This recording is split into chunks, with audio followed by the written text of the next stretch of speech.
It's time for another Viva on the Street. Now, we are not yet at Australian levels of tyranny, but we're not that far off. And for anybody who's not following what's going on in Australia, you might want to pay attention because it might be time to start seeing what might be lying in the future for those of us who are not paying attention. Avi Yamini of Rebel Media, Rebel News, is getting some of the most compelling footage coming out of Australia, and it's not just that it's compelling footage. It takes audacity, courage, and I dare say a little recklessness to get that close and personal to some of those Australian police officers, given what's going on in Australia. Victoria Police are so desperate to stop the press from revealing what they're doing in Melbourne right now that they're actively trying to impose a media blackout, communist China and North Korea style. First, they tried and failed to ban aerial protest telecasts when 3 mainstream media companies successfully challenged that overreach in the federal court. So now, they're trying to do it on the ground. But this Viva on the Street is not about Australia. It's about its little brother, or maybe its cousin, Canada. And what's going on in Canada? Because for anyone who thinks what's going on in Australia is too far gone to ever get here, we're not that far off. So, the story is also coming out of Rebel Media. And it's about someone in Ontario who apparently got arrested for refusing to show her vaccine passport at a local municipal rink. And after the mother, who was in front of her kids for this arrest, and I'll show you the video in a bit, after she refused to show her vaccine passport, maybe she had it and didn't want to show it out of principle, maybe she didn't have it, who knows, doesn't change anything for me. She was promptly arrested, allegedly for violating the Trespass Act of Ontario. Now, because this is not just a question of showing a shocking video so that everybody can get incensed as to what is going on in our hopefully good country to be good country again, or at the very least formerly wonderful free country, Canada. Your daily dose of law.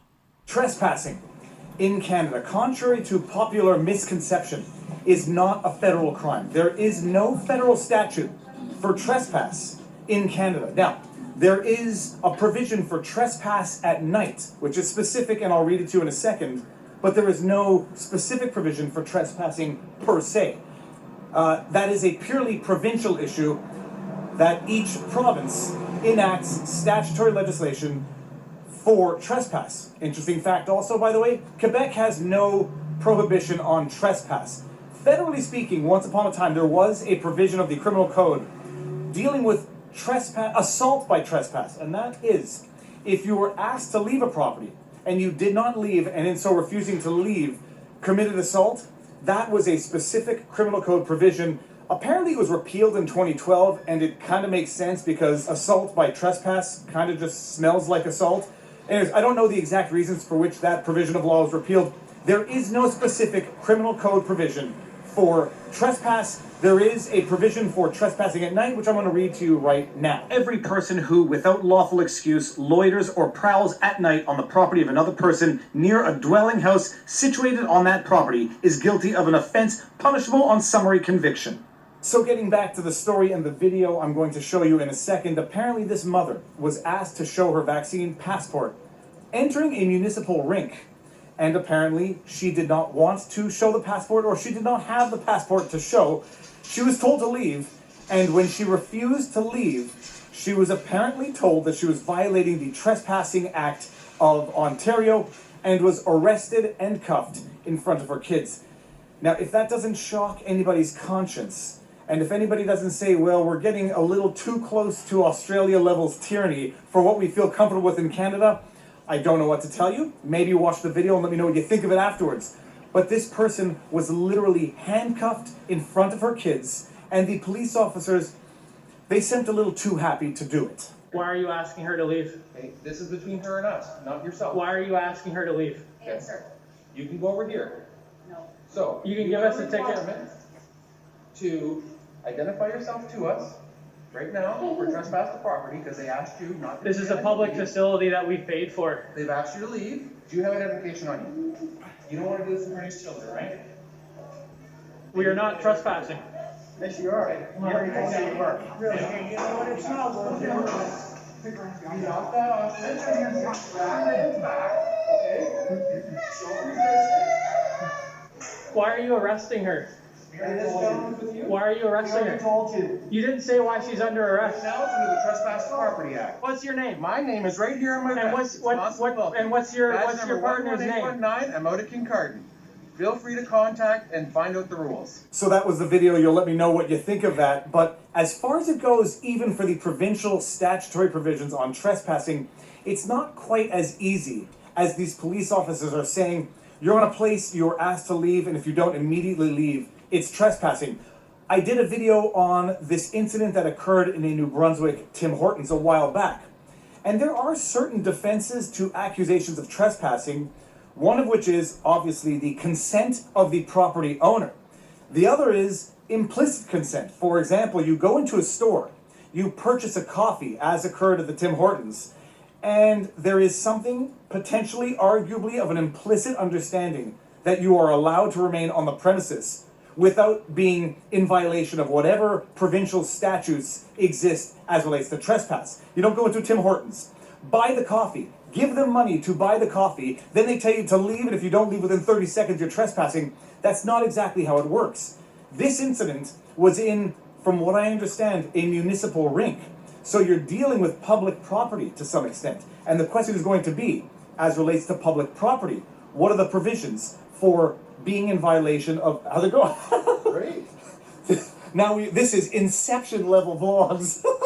Have a good one. The question is, on a municipal level, what qualifies as trespass? If you're on taxpayer property and you want to use it, as do taxpayers, at what point does it become trespass if apparently the municipality itself tells you to leave? I don't know the answer to that question. I do not give legal advice in these vlogs. I only highlight the legal aspects of incidents that have occurred of national, provincial, international, legal importance. That is the question. This person was at a municipal ice rink, allegedly refused to show her passport, was told that she's therefore asked to leave, no longer welcome, on taxpayer property, presumably taxpayer property that she paid taxes on, and then swiftly arrested for allegedly violating the Trespass Act. It's an interesting question. I suspect there's going to be some defenses to be raised, but the bigger, broader issues in all of this, what kind of country are we regressing into? This is not about just follow the rules. At some point we have to ask ourselves, what type of society are we building, not just for ourselves, but for our kids? And by building, I mean destroying. What kind of country are we regressing into, where this is what the police are paid to do? Arrest a mother in front of her kids. We're going to have to ask ourselves these very serious questions, and at some point we're going to answer them. And if enough of us answer these questions in a certain way, well, we have to ask ourselves some more serious questions after that in terms of what are we as a people, what do we expect as a free society, and what are we prepared to live with on a going forward basis? Because, spoiler alert, this doesn't end here. It doesn't get better once we agree to these rules. It only gets worse. It only gets applied mutatis mutandis to other issues, to other incidents, to other alleged crises, and we quickly and inevitably end up living in a country that will look like Australia. So with that said, that's the latest update. By the way, tomorrow I'm doing a video, or it's going to be published, with Nate Brody. It's going to be a good one, breaking down an interview as relates to the women's soccer dispute, which is going to be glorious. Next week, I should be getting a live stream with Avi Yamini to see what is going on the streets in Australia, because he will talk about it. He is documenting it firsthand, and it's atrocious. So, with that said, stay tuned. If you like my videos, you like my content, will you slow down for 1 second? Be sure to like, share, subscribe, hit the notification bell, yada yada. You know what to do. And Robert Barnes and I, weekly live streams every Sunday, weekly streams with a guest every Wednesday called The Sidebar. You know how to support the channel. More important than any of that, take care of yourselves, check out my friends and family, make sure everyone around you is doing well, and now you know your vlog. Peace out. Peace out. Booyah!